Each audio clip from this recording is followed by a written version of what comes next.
ఈ 32 మందిలో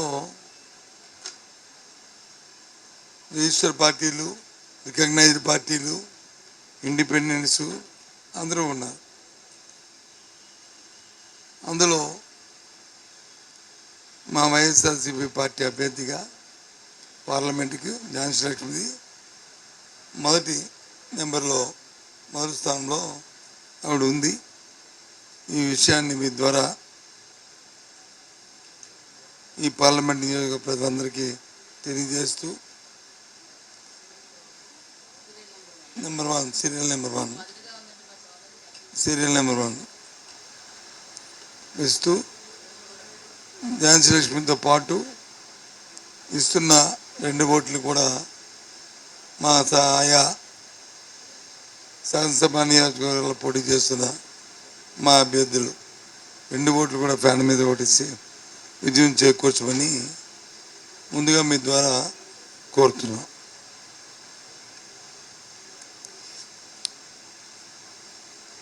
ఇకపోతే ఈ రోజు నుంచి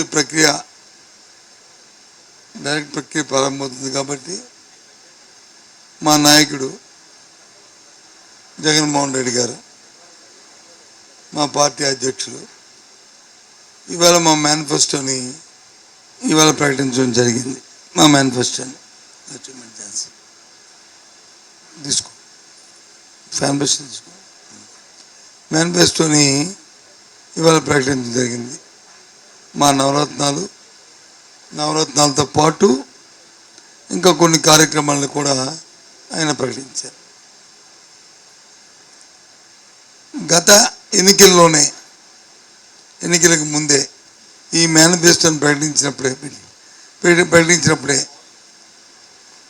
ఆయన మాట చెప్పారు. ఎవరు ఏమనుకున్నా ఇంతకుముందు రాజకీయాల్లో ఈ మేనిఫెస్టో మాకు ఇదొక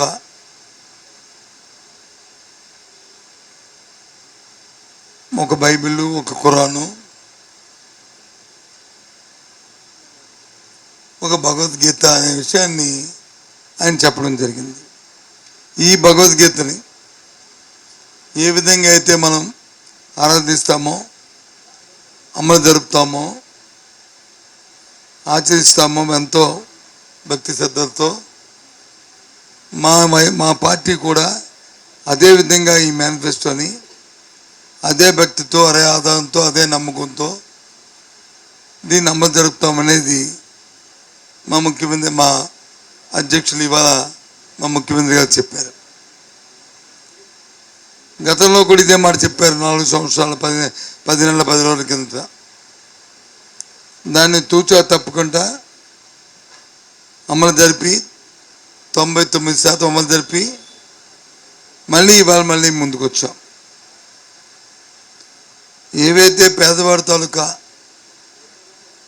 మధ్యతరగతి యొక్క వాళ్ళ జీవన ప్రమాణాలు పెరగడానికి ఏ అవసరమో ఆ కార్యక్రమాన్ని ఇందులో పొందుపరచడం జరిగింది. ఆ ప్రకారమే మళ్ళీ ఈసారి ఇవాళ అవన్నీ కొనసాగిస్తూ ఆ జీవన ప్రమాణాల పెరుగుదలను కొనసాగిస్తూ మన ఆత్మగౌరవాన్ని పెంపొందించేటట్లుగా, వాళ్ళ గౌరవాన్ని పెంపొందించేటట్లుగా పథకాలను కొనసాగిస్తూ ఇంకా కొన్ని ఇంప్రూవ్ చేసి కొన్ని పెట్టడం కూడా జరిగింది. ఇంతకుముందు చంద్రబాబు నాయుడు లాగా చెప్పింది ఒకటి చేసింది ఒకటి కాకుండా, మాయా మోసం దగా లేకుండా నిక్కచ్చిగా ఖచ్చితంగా ఏదైతే చేస్తామని చెప్పారో ఈ మేనిఫెస్టోలో అవే కార్యక్రమాన్ని ప్రత్యేకమైన దృష్టిని పెట్టి డైరెక్ట్ బెనిఫిషరీ ద్వారా మధ్యవర్తులు, దళారులు ఎవరు లేకుండా 2,70,000 కోట్ల రూపాయలని 2,70,000 కోట్ల రూపాయలని ఇవాళ డైరెక్ట్ బెనిఫిట్ ద్వారా ఈ రాష్ట్రంలో ఉన్న పేద ప్రజానికానికి, అర్హులైన ప్రతి ఒక్కరికి కూడా అందించడం జరిగింది. ఇది మోసం, ఇది నిజం కూడా. అదే ధైర్యంతో ముఖ్యమంత్రి గారు మీకు ఏదైనా ఒక మంచి జరిగితే నన్ను మళ్ళీ ఆశీర్వదించండి చెప్పడం కూడా జరిగింది. దాంట్లో అతిశయోక్తి లేదు. అంతేకాదు ఇవాళ ఏదైతే ప్రభుత్వానికి ప్రాధాన్యత అంశాలు ఏవైతే ఉన్నాయో విద్య, వైద్యం, ఆరోగ్యం, సంక్షేమం, అభివృద్ధి, వ్యవసాయం, వాటి మీద ఈ 5 సంవత్సరాలు ప్రత్యేకమైన దృష్టిని 5 సంవత్సరాలు ఫోకస్గా పెట్టడమే కాకుండా మరలా రాబోయే 5 సంవత్సరాలు వీటి మీద ఇంకా నేను పెద్ద దృష్టి పెడతాననే విషయాన్ని కూడా రాష్ట్ర ప్రజానీకానికి ఇందాకే 1 గంట ముందు ఆయన తెలియజేసిన విషయాన్ని కూడా మళ్ళీ ఒకసారి మీ ద్వారా నేను తెలియజేస్తున్నాను. ఇది ఆయన కమిట్మెంటు. భారతదేశ రాజకీయాల్లో ఏ రాష్ట్రం, ఏ పార్టీ కూడా ఎన్నికల మేనిఫెస్టోలో పెట్టిన అంశాలని ఆ ఎన్నికలు అయిన తర్వాత, ఆయా ప్రభుత్వాలు వచ్చిన తర్వాత రాష్ట్రంలో కానీ కేంద్రంలో కానీ ఏ నాయకుడు కూడా 99% అమలు జరపలేదనే విషయం ఈ దేశంలో, ఈ రాష్ట్రంలో ప్రజానీకానికి అందరికీ కూడా తెలుసు. దానికి భిన్నంగా గత 5 సంవత్సరాలు మా ముఖ్యమంత్రి జగన్మోహన్ రెడ్డి గారు, మా పార్టీ వైఎస్ఆర్సీపీ పార్టీ అధినేతగా ఆ రోజు ఏదైతే చెప్పారో ఈ 5 సంవత్సరాలు వాటిని అమలు జరిపి కొత్త రికార్డుని నెలకొల్పి దేశ రాజకీయాల్లో ఈవేళ మళ్ళీ మేము ముందుకు వచ్చామనే విషయాన్ని మనం చేస్తున్నాం.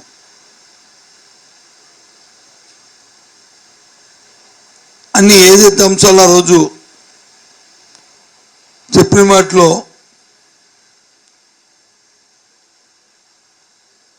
ఏదైతే మైలుకి ఇస్తున్నా ఆ రోజు చంద్రబాబు నాయుడు మోసం చేసి మీకు రుణమాఫీ చేస్తానని ఆయన మోసం చేశాడు. ఆ రుణమాఫీ చేయకుండా ఆయన చేతెత్తేసాడు. దాన్ని ఏ రోజైతే 2019 ఎన్నికలప్పుడు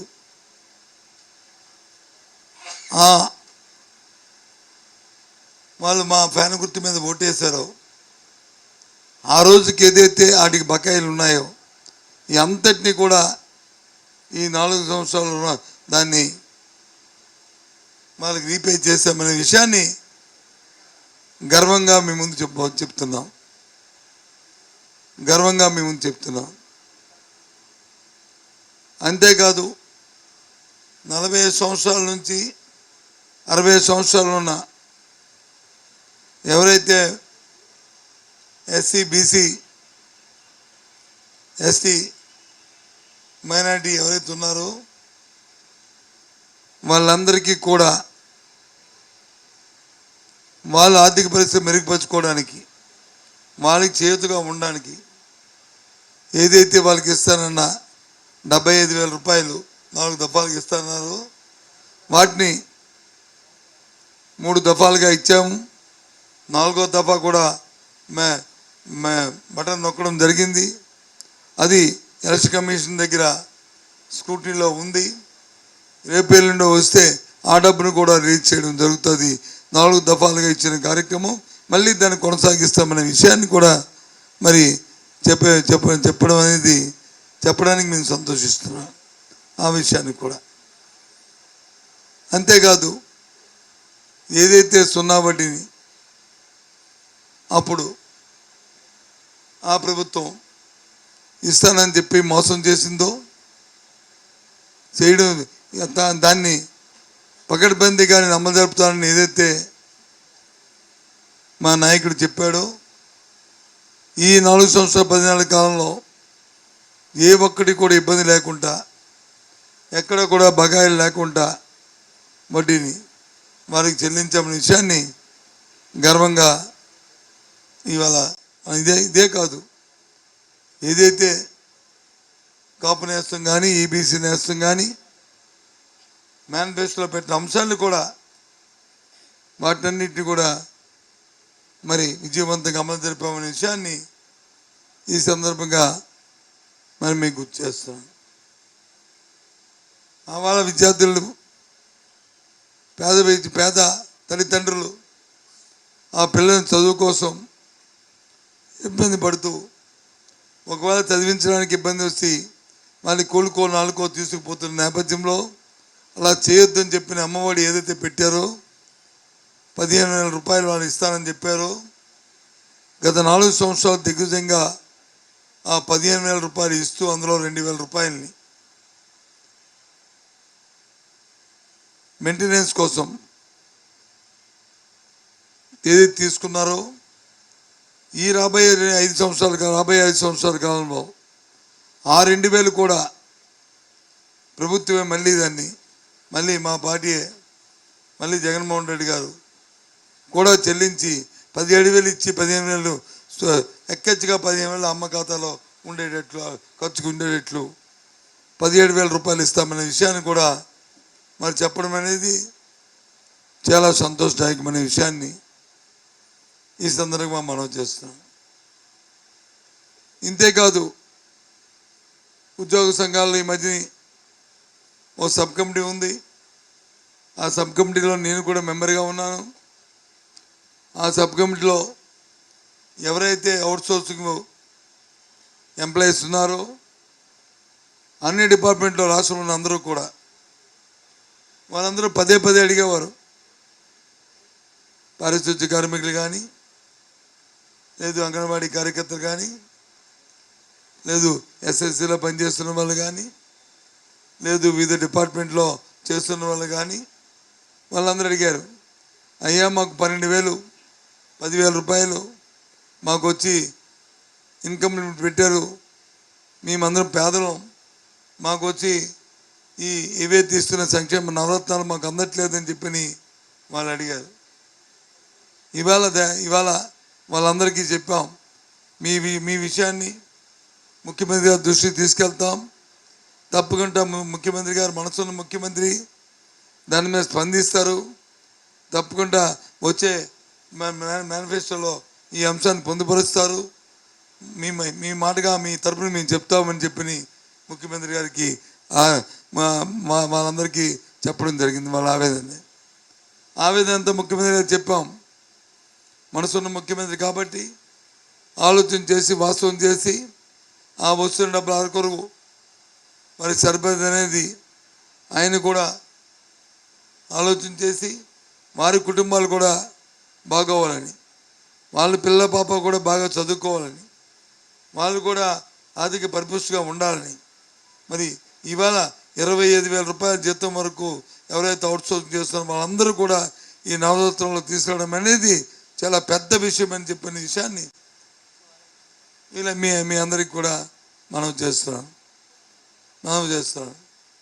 ఎందుకంటే ఇది ఇంతకుముందు 10 నుంచి 12,000 రూపాయలు ఉండేది హైయెస్ట్ వాళ్ళు పర్ క్యాపిటల్ ఇన్కమ్, వాళ్ళకి జీతం ఇస్తే మాత్రం వాళ్ళకి దీనికి అనర్హులుగా అయ్యేవారు ఈ 6 స్టెప్ వాలిడేషన్లో.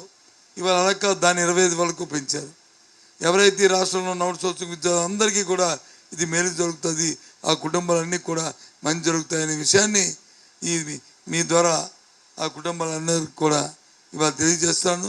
ఇంత మనసున్న ముఖ్యమంత్రికి నిజంగా వ్యక్తిగతంగా నేను కూడా ఆయనకి మనస్ఫూర్తిగా ఆయనకి వాళ్ళ తరపున కృతజ్ఞతలు తెలియజేస్తున్నాను. ఎందుకంటే ఆయా సమావేశాల్లో వాళ్ళు చెప్పిన మాటలు, వాళ్ళు చెప్పిన బాధలు, వారు చెప్తున్న విషయాలు మా కంటితో మా చెవులతో మేము విన్నాం కాబట్టి మా విషయాలన్నింటినీ కూడా వాళ్ళ మాటగా వారికి చెప్పడం జరిగింది. ఇది ఇవాళ. అంతేకాదు, రైతు రైతు భరోసా ఏదైతే ఇంతకుముందు 13,500 రూపాయలని ఆ రైతుకి పంట పండించుకునే నేపథ్యంలో మరి పెట్టుబడిగా ఉండాలని ఏదైతే నిర్ణయం చేశారో దాన్ని ఈరోజు 16,000 వరకు పెంపొందించారు. ఈ 16,000ని ఇంతకుముందు ఆ 13,500 ఇంతకుముందు 3 దఫాలుగా ఇచ్చేవారు. ఇప్పుడు కూడా 3 దఫాలుగా 8,000 రూపాయలు వచ్చి పంట వేసుకునే సమయానికి, ఇంకో 4,000 వచ్చి వాళ్ళకి మదుపుల కోసం అవసరమైన సమయానికి, ఇంకో 4,000 వచ్చి పండగ సంక్రాంతి సమయంలోనూ మరి 16,000 రూపాయలు ఇవ్వాలనేది మరి మేనిఫెస్టోలో నిర్ణయించి ఈ ఎన్నికల ప్రణాళికలో పెట్టమనేది జరిగింది.